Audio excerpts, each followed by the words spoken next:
Hello friends, welcome back to Gupta smart classes. आज हम लोग पाइथन सीरीज को आगे बढ़ाते हुए फंक्शन चैप्टर में एक मॉड्यूल नाम का टर्म है, उसे देखते हैं। सिंपल है, ये सब फ्री के मार्क्स है और इसे तो डेफिनेटली हर किसी को करना चाहिए। तो मॉड्यूल क्या होता है?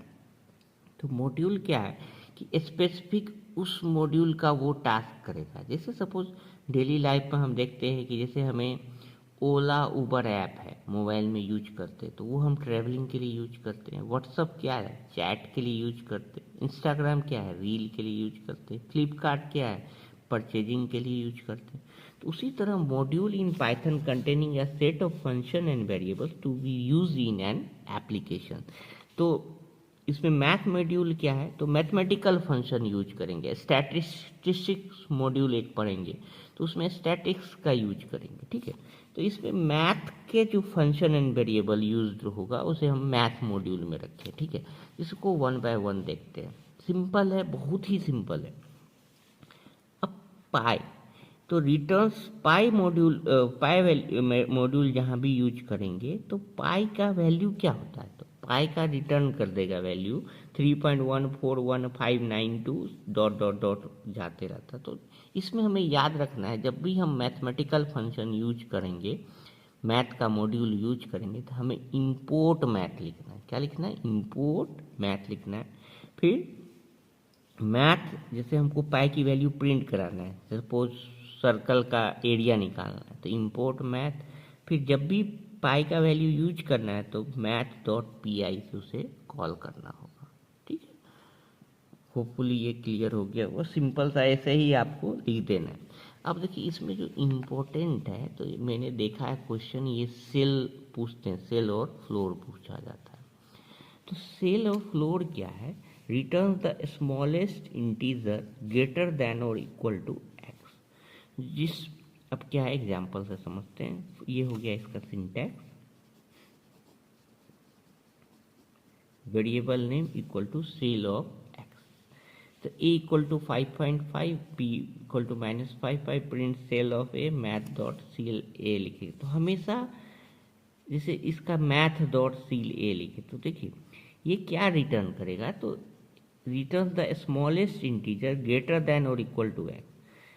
इंटीजर क्या होता है, तो इंटीजर हमेशा एक वैल्यू होता है। वैल्यू मतलब जैसे ये इस तरह से हम नंबर लाइन इस तरह से, तो पॉजिटिव इंटीजर 1 2 पॉइंट में वैल्यू नहीं आएगा, ठीक है, वो इंटीजर कहलाता है। ये निगेटिव हो गया, ठीक है। अब बोल क्या रहा है कि return the smallest integer greater than और इक्वल टू एक्स। तो अगर हम यहाँ पे a इक्वल टू 5.5 है और सील ऑफ ए निकाल दें, जैसे आपको एग्जाम में a इक्वल टू 5.5 है, हमको पूछ रहा है मैथ डॉट सील ऑफ ए की वैल्यू क्या है, 5.5 क्या होगा, ठीक है। तो स्मॉलेस्ट इंटीजर ग्रेटर देन और इक्वल टू एक्स, मतलब इससे जस्ट ग्रेटर में जाना है, और लेकिन वो सबसे स्मॉलेस्ट इंटीजर होना चाहिए। तो हम देखिए नंबर लाइन में यहाँ पे 6 आएगा, 7 आएगा, तो यहाँ पे कहीं 5.5 आएगा। तो इससे बड़ा सबसे स्मॉलेस्ट इंटीजर कौन है? इससे बड़ा तो बहुत सारे इंटीजर है, 6 है, 7 है, 8 है, जो भी है, लेकिन इससे जस्ट बड़ा कौन सा है? जस्ट बड़ा तो 6 है। तो इसका आंसर क्या आएगा आउटपुट में? Ceil of a equal to आ जाएगा 6। हम ट्रिक भी बताएंगे, वो भी देख लेना है। अब सील ऑफ बी क्या आएगा, तो ये निगेटिव नंबर है। तो निगेटिव नंबर में हमें पता है ये -4 है, -5 है। तो निगेटिव नंबर में हमें पता इधर -6 आएगा। तो -4 इज ग्रेटर देन -5 होता है, -5 इज ग्रेटर देन -6 होता है। तो -5.5 यहाँ होगा। इससे जस्ट बड़ा नंबर कौन सा होगा, तो -5। अगर हम सील ऑफ -5.5 लिखेंगे तो आंसर क्या आएगा, -5 आएगा, ठीक है। तो ये सील ऑफ बी क्या आएगा, -5 आएगा। तो इस तरह से याद रखना। तो सील से को याद रखना, सील से सेलिंग फैन। तो फैन हमेशा क्या होता है, ऊपर होता है। तो मतलब जस्ट बड़ा नंबर देखना है, बड़ा नंबर देखना है। तो 5.5 से जस्ट बड़ा नंबर क्या होगा, तो 6 होगा। -5.5 से उल्टा देखना है, क्योंकि ये निगेटिव नंबर है, तो जस्ट बड़ा नंबर क्या होगा, तो -5 होगा। ठीक है, जस्ट सील से याद रखना है सीलिंग फैन। सीलिंग फैन मतलब ऊपर लगा हुआ रहता है फैन, तो ऊपर लगा हुआ रहता है सीलिंग फैन, तो जस्ट बड़ा नंबर हमें चेक करना है, तो फुली याद हो जाएगा। अब फ्लोर, फ्लोर क्या करता है, return the largest integer less than, मतलब ये इम्पोर्टेंट, लेस देन और इक्वल टू एक्स। तो जैसे 5 पॉइंट, इसमें हम जैसे नंबर लाइन में गए थे तो उससे लेस वैल्यू, जस्ट लेस, तो 5.5 यहाँ था, इससे लेस में जाएंगे तो क्या मिलेगा 5। तो इसका आउटपुट हम जब फ्लोर ऑफ ए लिखेंगे तो आउटपुट क्या आएगा, floor of a equal to 5 आ जाएगा। जस्ट लेस जाना है, तो फ्लोर से हमें याद रखना है ग्राउंड फ्लोर, नीचे फ्लोर, ऊपर से, तो फ्लोर मतलब नीचे, तो मतलब जस्ट नीचे, मतलब इससे जस्ट कम इंटीजर वैल्यू क्या आएगा, तो 5। -5.5 रहेगा तो इससे जस्ट नीचे कौन बड़ा नंबर, सॉरी कम वैल्यू कौन सा होगा, तो -6। माइनस में क्या होता है, जस्ट उल्टा हो जाता है। तो जस्ट फ्लोर को याद रखना नीचे से, सेल को क्या याद रखना ऊपर से।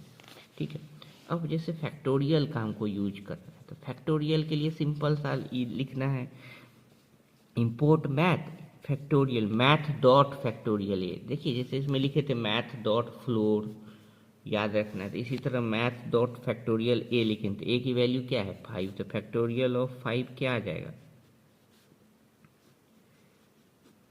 ये फैक्टोरियल ऑफ 5 इक्वल टू क्या आ जाएगा, फैक्टोरियल 5 क्या होता है 120 आ जाएगा। ये इस तरह से निकलते हैं, 5 इंटू 4 इंटू 3 इंटू 2 इंटू, तो इसको करेंगे तो 120 आ जाएगा, सिंपल है। तो अब स्क्वायर में क्या यूज करेंगे, ये छोड़ दिए हैं, आपको खुद से करना है। Same math dot square root देगा, स्क्वायर रूट आ जाएगा। अगर हम यहाँ पे 16 लिखेंगे तो आंसर क्या आएगा 4 आ जाएगा। रिमाइंडर में क्या आता है, शेष आता है, तो 20/2 करके मैथ डॉट रिमाइंडर 22 लिखे हैं, तो 22 में रिमाइंडर क्या आ जाएगा 10 आ जाएगा, सॉरी 0 आ जाएगा। तो ये सिंपल है, इसमें इम्पोर्टेंट क्या है, तो वही सील और फ्लोर ही इम्पोर्टेंट है। कोई भी डाउट हो तो पूछिए। ये सील एल फ्लोर इजी है, इसी को ध्यान रखना। सील मतलब सेलिंग फैन, फ्लोर मतलब नीचे का, तो उससे एक ऊपर की जस्ट वैल्यू देखना है और इससे नीचे की वैल्यू देखना है। मॉड्यूल में आप देखिए बताए थे, ये मैथमेटिकल मॉड्यूल हो गया, दूसरा एक रैंडम मॉड्यूल आता है। तो रैंडम मतलब क्या होता है, इसको पहले हमें समझना है कि to generate random number generate करते हैं। तो रैंडम नंबर क्या होता है, तो जैसे ये हम कोई भी वैल्यू लिखते हैं 2 4 6 8, तो आप बोलोगे नेक्स्ट नंबर क्या होगा, तो 10। तो ये एक पैटर्न हो गया।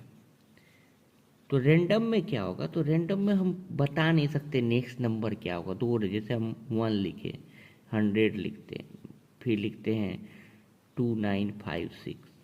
अब बताइए कोई पैटर्न चल रहा नहीं, तो नेक्स्ट नंबर क्या होगा हम नहीं बता सकते, इसमें कोई भी पैटर्न नहीं होता। नो पैटर्न मीन्स रैंडम हो गया।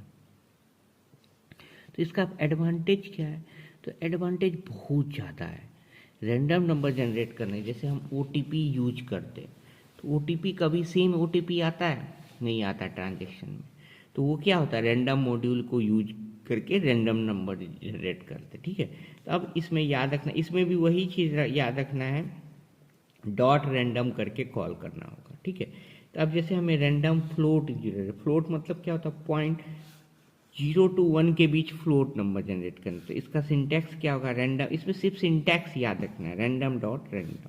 तो इंपोर्ट, जैसे उसमें मैथ किए थे इंपोर्ट, तो इसमें इंपोर्ट रैंडम करना होगा, number equal to random dot random लिख दिए, ये जो लिखा था। तो ये क्या प्रिंट कर देगा, 0 और 1 के बीच में कोई भी फ्लोट, आउटपुट क्या आ जाएगा इसका, नंबर इक्वल टू कोई भी फ्लोट नंबर जनरेट हो जाएगा 0 और 1 के। हम यहाँ 0.7 लिख दिए, तो वो अच्छा रैंडम, इसको हम दोबारा रन करेंगे सेम प्रोग्राम को, तो वो दूसरा आउटपुट देगा, क्योंकि ये रैंडम नंबर जनरेट दोबारा जनरेट करेंगे, रन करेंगे, तो वो अलग आउटपुट देगा। ठीक है, ये क्लियर होना चाहिए। तो रैंडम फ्लोट क्या हो गया, रैंडम फ्लोट का सिंटैक्स क्या होगा, रैंडम डॉट रैंडम, जो 0 और 1 के बीच में नंबर को जनरेट करेगा। फिर क्या है, जनरेट रैंडम इंटीजर्स। तो इंटीजर्स क्या होता है, तो ये हमें पता है 1 2 3 4 5। तो इसमें इसका सिंटैक्स याद रखना है, random dot rand I T, random integer generate करेगा स्टार्टिंग से एंडिंग, मतलब ये हम बता दिए कि किसके किसके बीच में जनरेट करना है, ठीक है। तो जब भी रैंडम यूज करना है तो हमें लिखना है इंपोर्ट रैंडम नंबर 1, मतलब इसमें इस वेरिएबल में हम रेंड आई टी 1 to 100 के बीच जनरेट करना चाहते हैं। तो आउटपुट क्या आएगा, तो आउटपुट नंबर इक्वल टू कोई भी नंबर आ जाएगा, 69 29 39। आप दोबारा रन करोगे तो कोई भी नंबर जनरेट करके देगा, सेम आउटपुट नहीं आएगा। तो सिंटैक्स याद रखना है रैंडम इंटीजर्स का, random dot rand I T starting to ending. और हमेशा जब हम एग्जाम्पल देंगे तो अगर रैंडम मॉड्यूल यूज कर रहे तो इंपोर्ट रैंडम हो जाएगा, मैथमेटिक्स यूज कर रहे थे तो इंपोर्ट मैथ हो जाता, ठीक है। तो सिंपल है। फ्लोट के लिए रैंडम डॉट रैंडम था, इसमें क्या है random dot rand I T, ठीक है। उसके बाद इसी चीज़ को 2-3 वेरिएशन भी है कि सपोज हमें चॉइस में से रैंडम वैल्यू लेना है, जैसे सपोज इंपोर्ट रैंडम, रैंडम उसका सिंटैक्स क्या है, रैंडम डॉट चॉइस है। चॉइस मतलब क्या है, आपको वैल्यू दी हुई, यहाँ पर जैसे मैंने 1 2 3 4 5 वैल्यू ली, तो इसी में से कोई भी वैल्यू चूज करके प्रिंट कर देगा, समझ में आया। जैसे आउटपुट क्या आ जाएगा, इस केस में सपोज कर लेते हैं आउटपुट 16, इसी में जैसे मैंने 100 वैल्यू एंटर की, उसमें से कोई भी वैल्यू, चॉइस मतलब क्या, प्रोग्राम इसी में से कोई वैल्यू चूज करके दे देगा, तो वो क्या हो गया, रैंडम एलिमेंट्स हो गया, सेलेक्ट रैंडम एलिमेंट्स, ठीक क्लियर है। अगर हम 100 वैल्यू में से कोई एक वैल्यू चूज करना चाहते हैं तो रैंडम डॉट चॉइस लिख लेंगे, उसमें से कोई भी वैल्यू ले सकता है, ठीक है। तो इसी को क्या बोलते हैं, रैंडम एलिमेंट्स। सो होपफुली ये रैंडम मॉड्यूल क्लियर हो गया। 3 ही मैंने बताया, 1-2 और आता है, आप देख सकते हैं। अब क्या है, statistics module. Statistics module simple है, इसमें देखिए पहला आता है मीन, तो return the mean of the given data. तो मीन मतलब क्या होता है, एवरेज बताएगा, ठीक है। तो इसका भी अब इतना तो पता चल गया, जो मॉड्यूल को यूज करना है हमें इंपोर्ट करना होगा। तो देखिए एग्जांपल देखते हैं, यहाँ एग्जांपल लिख लीजिए, इंपोर्ट स्टैटिस्टिक्स लिखेंगे, x equal to statistics dot mean 10 20 30 40 print mean equal to x।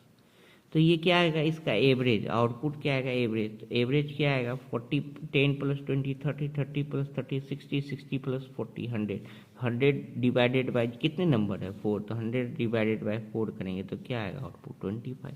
तो सिंपल है, मीन मतलब हमें एवरेज देगा। तो यूज करने के लिए क्या करना होगा, इंपोर्ट स्टैटिक्स कर लिए, स्टैटिक्स डॉट मीन करके लिखना होगा, ये इंपॉर्टेंट, इस तरह से लिखना, सिंटैक्स याद रखना है। अब सेम वे मीडियन को यूज करना है, तो मीडियन मतलब क्या होता है, return the middle value of numeric data. Middle value कैसे रिटर्न करेगा, मतलब ये देखिए इसमें बीच में क्या वैल्यू है, 30 10 20 30 40, तो हमको इसी तरह से लिखना है, स्टैटिस्टिक्स डॉट मीडियन करके लिखना है। तो इसमें इसका आउटपुट क्या आ जाएगा, मीडियन इक्वल टू 30 आ जाएगा, सिंपल। तो मीन में क्या देखे, एवरेज। तो हमको लिखने का तरीका सेम में याद रखना है, इसको यहाँ पे भी लिखना होगा, ये रह गया था, इंपोर्ट स्टैटिस्टिक्स, ये लिखना होगा तो ही ये वर्क करेगा, स्टैटिस्टिक्स डॉट मीडियन लिख देगा, ठीक है। नेक्स्ट है मोड। तो इसमें मोड क्या है, return the most common data point in the list. क्या होता है ये, तो सेम चीज इंपोर्ट स्टैटिस्टिक्स लिखेंगे, एक्स स्टैटिस्टिक्स डॉट मोड। अब इसमें देखना है कौन सबसे ज़्यादा बार आया वो प्रिंट हो जाएगा। तो इसमें देख रहे हैं हम 10 3 टाइम्स आया, 1 23, तो मोड क्या हो जाएगा, प्रिंट क्या होगा, इसका आउटपुट क्या आ जाएगा, 10 आ जाएगा। तो मीन मीडियन, मीन में एवरेज निकाले, मोड में क्या निकाले, सॉरी मीडियन में क्या लिखे, मिडिल पॉइंट, बीच वाली वैल्यू आएगा। मोड में क्या आएगा, जो सबसे ज़्यादा बार अकर हुआ। तो जैसे देखिए इसमें देखिए 10 कितने बार आया, 30 टाइम 20 30 सब एक ही बार आया, तो ज़्यादा बार कौन आ रहा है, 10। तो जो ज़्यादा बार आ रहा हो वो वैल्यू प्रिंट हो जाएगी। तो कोई भी हो, ये सेक्शन इम्पोर्टेंट और सबसे इजी है, फ्री के मार्क्स एग्ज़ाम में आते। तो कोई भी डाउट हो तो kindly put in the comment section. अगर समझ में आया हो तो लाइक एंड कमेंट कीजिए। Thank you very much.